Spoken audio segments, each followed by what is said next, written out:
February is the sweetest month in North Carolina, and we're celebrating with a candy tour across the state.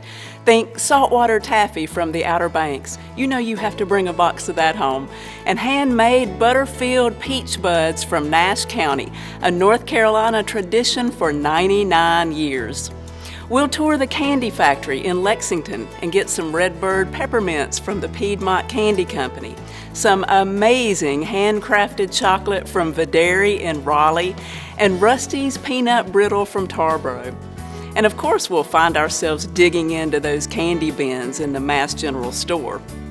This issue also reveals the winners of our annual Made in North Carolina Awards, a statewide competition for excellence in artisan craft.